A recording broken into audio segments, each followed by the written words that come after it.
Call the matter before court 8500 of 2022, the Public Protector of South Africa versus the Speaker of the National Assembly and 16 others. Thank you. Yes, just before you start, Mr. Mkhwebane, some households, because we're doing these proceedings in a hybrid form. We are using certain devices that is reliant on Wi-Fi feed. So will the parties and the practitioners please, especially in the front row, those close to the microphones, you can switch off the phones.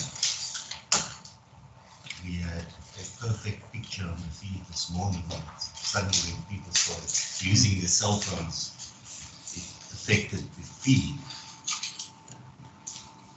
The process for today will be that we will place all the practitioners on record for the parties that will participate in these proceedings.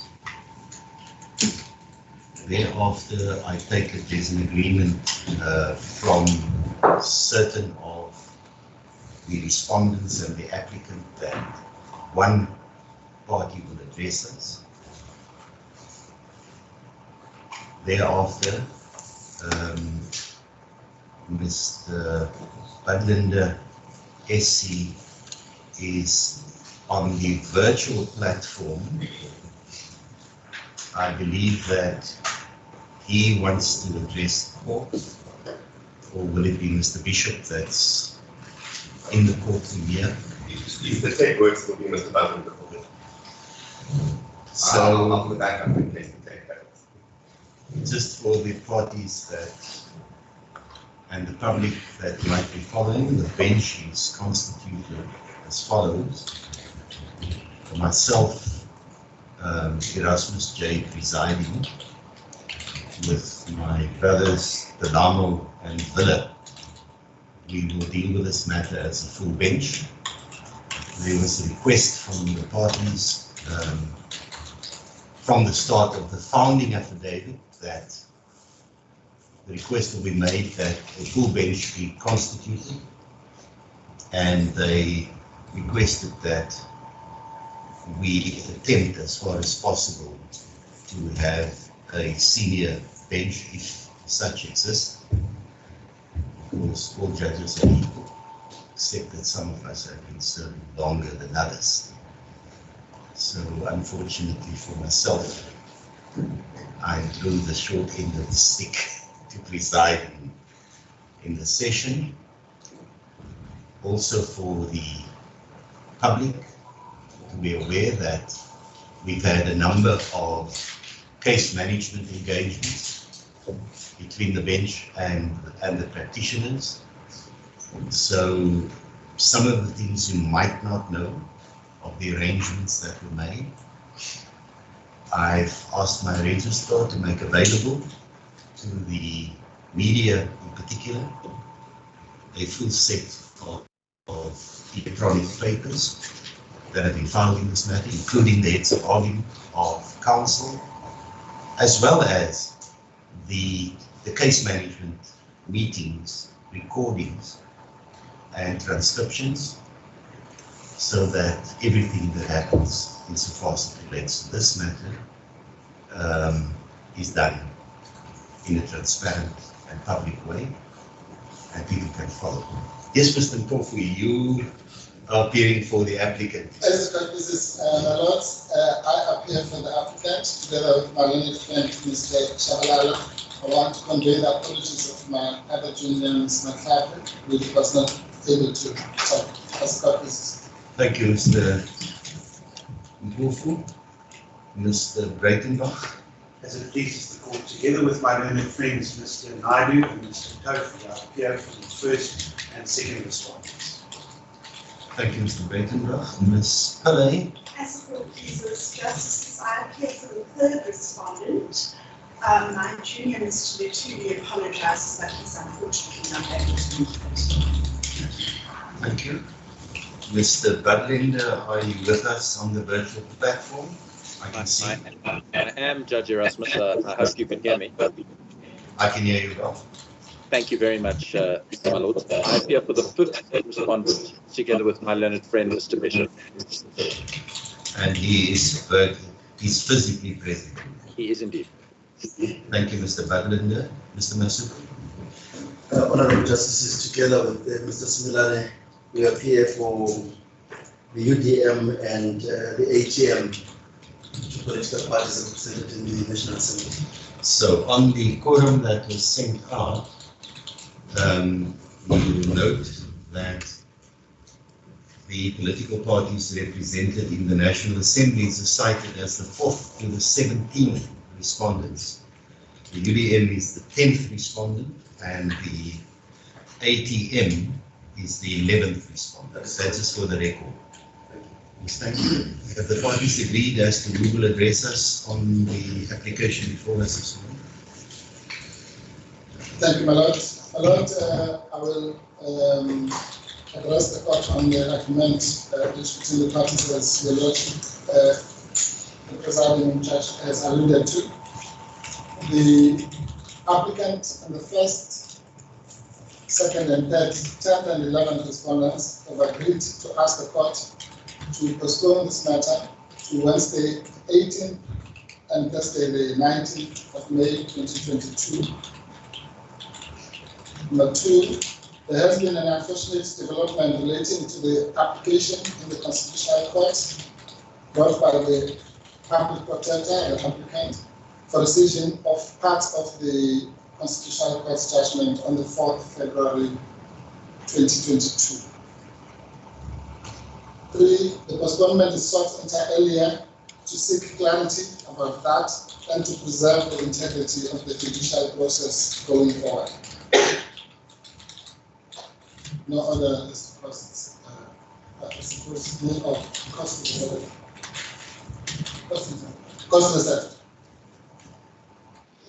Yes, thank you, Mr. Kofu. Mr. Breitenbach, I can see you removing your mask. Something you would like to say? I confirm the agreement on behalf of Thank you, Ms. Pillay. Justices, I also confirm the agreement on behalf of my party. Mr. Masuku. Similarly confirm the agreement. We shall then turn to Mr. Badlander on the virtual platform. Mr. Badlander, as I understand it from our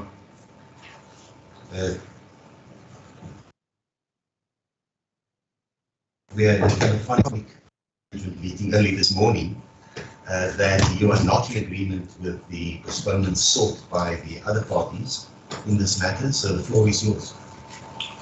Thank you very much, my lord. My lord, the fifth respondent, Democratic Alliance, does not support the proposed postponement.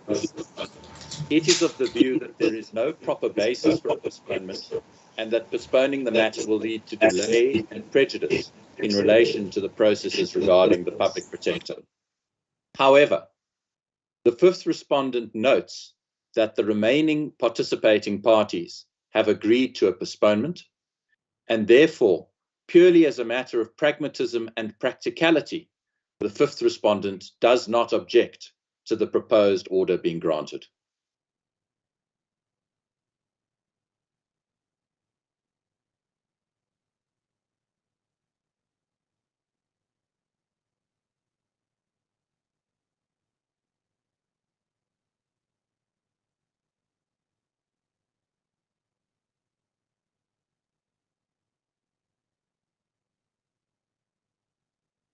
Judge, your mic is on mute. We can't hear you.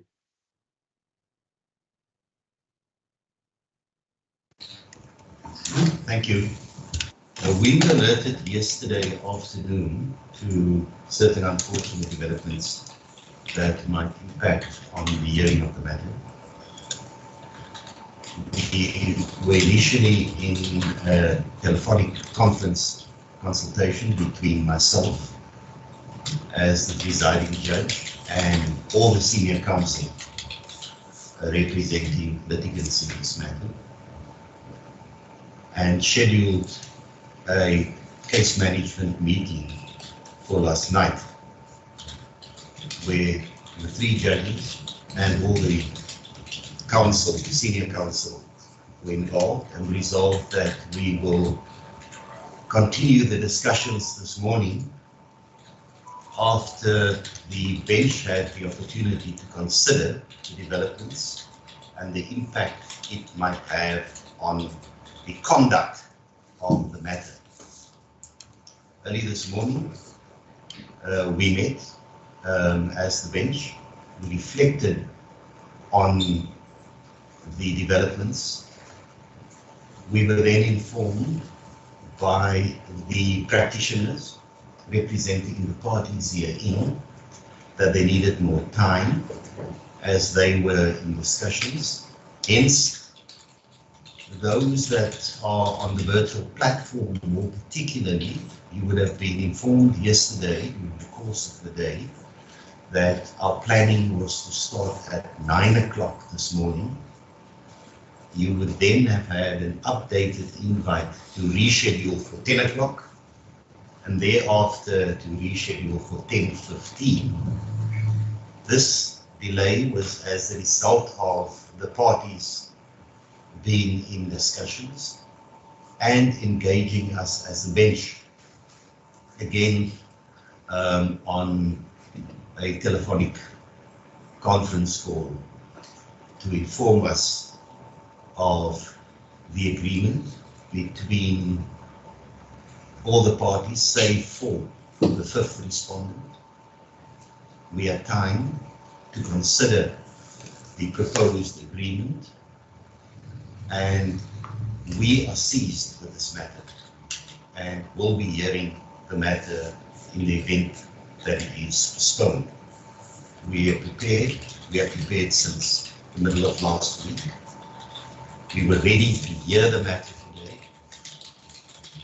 However, the developments that have taken place, and more particularly that the better part of the application itself is influenced by the application pending before the Constitution. It might be that in the fullness of time, that we will even save judicial time as we go through the process, but also the parties will have sufficient time to reflect and to prepare, and the delay is from today until the 18th. Having considered that, I'm of the view, and my colleagues have agreed, that a postponement of the matter should be granted,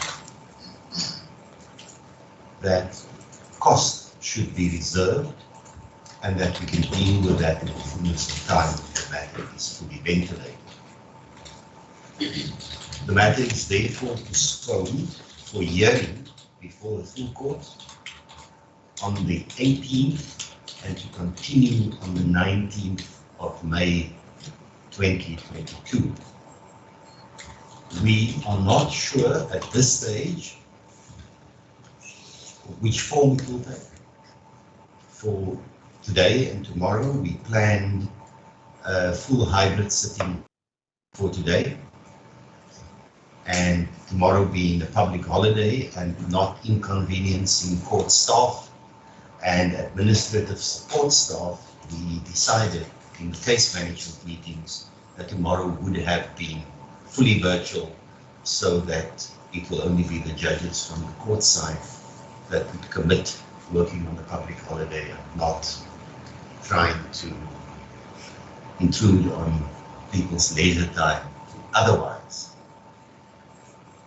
That being said, and the order being made, going forward, just as a matter of public record, between ourselves and the practitioners, we will engage in managing the case going forward, whether further affidavits be filed or planning and timing, all of that will be done, and my registrar will send out the necessary notices as to the further conduct of the matter.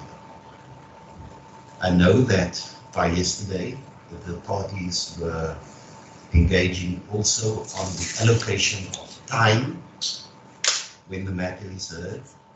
I would urge you to continue with that discussion. Remember, we will have 2 days on the next session. For today and tomorrow, we were planning extended court hours, in other words, starting an hour earlier than the normal time and sit till the evening, so that we can complete the hearing of the matter in 2 days. Between ourselves, we will have to reschedule some of our matters to accommodate this case. So please work with us, and let's see how we can hear the matter and finalize the case as soon as possible. Thank you. The court will be adjourned.